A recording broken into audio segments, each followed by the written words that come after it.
Actually, you can't even see my house from where I'm live streaming right now because you can see in the background, just to basically make phone calls to my boss, take job interview phone calls for part-time jobs, just anything. If I need to upload a video on YouTube, usually I have to drive because in Western North Carolina, yeah, you have places like Asheville, Morganton, Hickory, things like that. Places are fairly well connected, but anything past that is actually not very well connected. Many parts of Western North Carolina, the most you have as far as internet options are going to be satellite, yeah. And nearly everyone only has two networks. That's either Sprint or Verizon. So if you have AT&T or T-Mobile or anything else like that, you're not really in luck. It's really hard as somebody who's been like a digital or remote employee, or even like now a content creator. It's nearly impossible to survive out here. I'm just really lucky that I can actually live stream mobile with my phone, which is what I'm trying to do right now, to see and stay connected with everyone. The big problem though is, even though I've been making it work as a content creator and a paranormal podcast person for about a year now. If you don't know, I'm actually the co-host of Creep Geeks podcast, based here in Western North Carolina. And when we do our events, our shows, and our podcast episodes, what usually happens is we do these very late, we edit them, and then we try to upload them via satellite internet, or we have to drive to town to upload the larger videos. And I know that stinks, but that's how we've been making it work for the past year. It's been okay.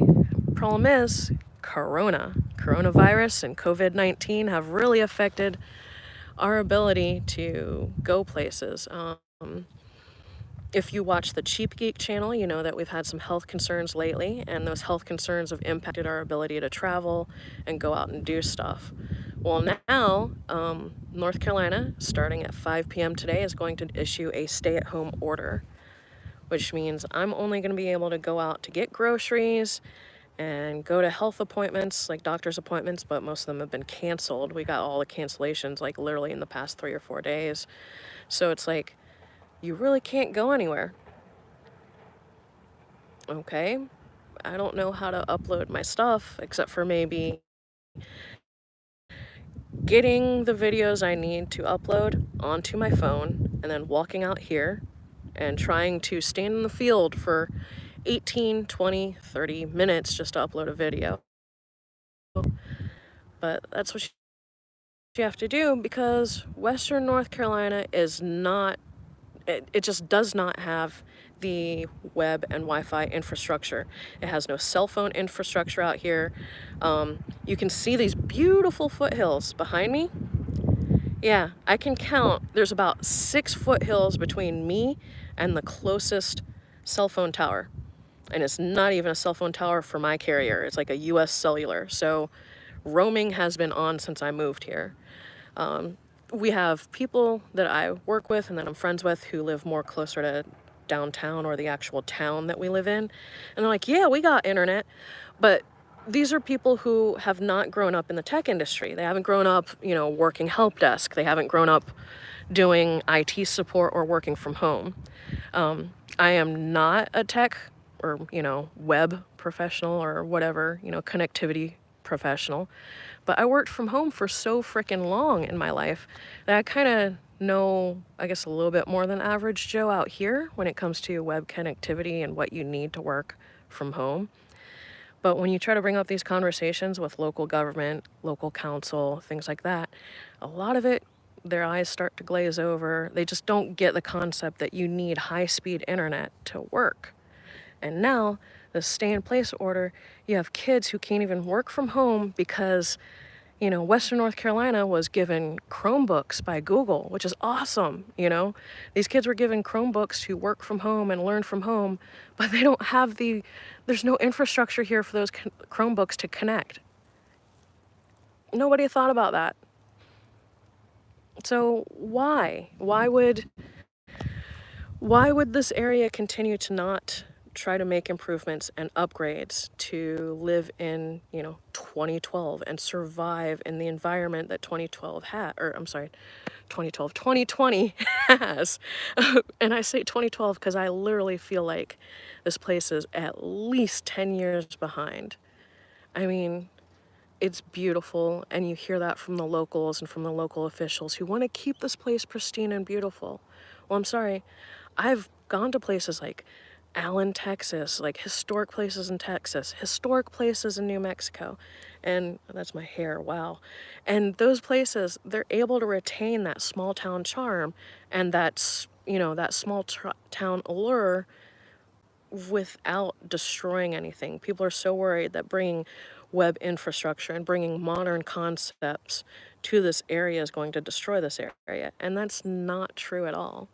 I mean, I worked as a remote employee in rural New Mexico just fine, and I could step out my door and walk about 4 blocks and be in New Mexico desert wilderness with no problem. Can't do that out here. If I step out my door, I have to walk a quarter mile just to go live on a Facebook video that pretty much, or Facebook video or YouTube video that probably nobody's gonna watch because it's North Carolina, and I don't think anybody's gonna do anything about that. But I'm honestly testing this live stream just to see how well it does out here because my podcast needs to survive. And with a 30-day lockdown, it's not like we can drive anywhere and do a live stream or do a podcast because we've been ordered to stay at home. And I understand the rational process. I am in no way mad about the stay at home. It is a great idea because I don't want anybody to get sick. I have older relatives that I deeply care about, and I don't want them to get sick. So I understand it. But this state is not prepared to support a remote workforce and living and surviving remotely. And I am somebody who has been working remotely and been a content creator for a very long time. I mean, if you go to my YouTube account, it's an older account. I've been on here for a long time. And I've been doing social media behind the scenes for different clients and customers for a long time. And you move out here and students can't even use Zoom on their Xbox or on a computer or a Chromebook because there's no internet. Or they have satellite internet, which only has 40 gig for the whole month. And when I say 40 gig, I mean that's your download. Your upload rate is going to be at tops 4 meg. That's frustrating.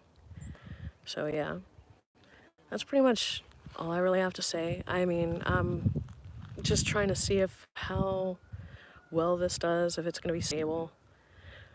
If you like me ranting, and I'm sorry to rant, and I'm sorry this somehow turned into a rant video about working remotely and things like that, subscribe, like, share, and be sure to check out my podcast.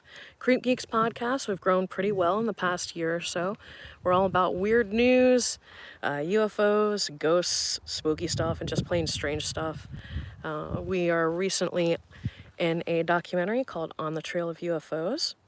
So if you want to see some of my photography and see an interview from Cheap Geek on that documentary series, check it out, On the Trail of UFOs. And it's about this area, this western North Carolina area that's so rural and so remote that nobody has figured out the phenomenon of spook lights or ghost lights called the Brown Mountain Lights. So yeah, trying to get this video right at 10 minutes. Let's see if I can do it.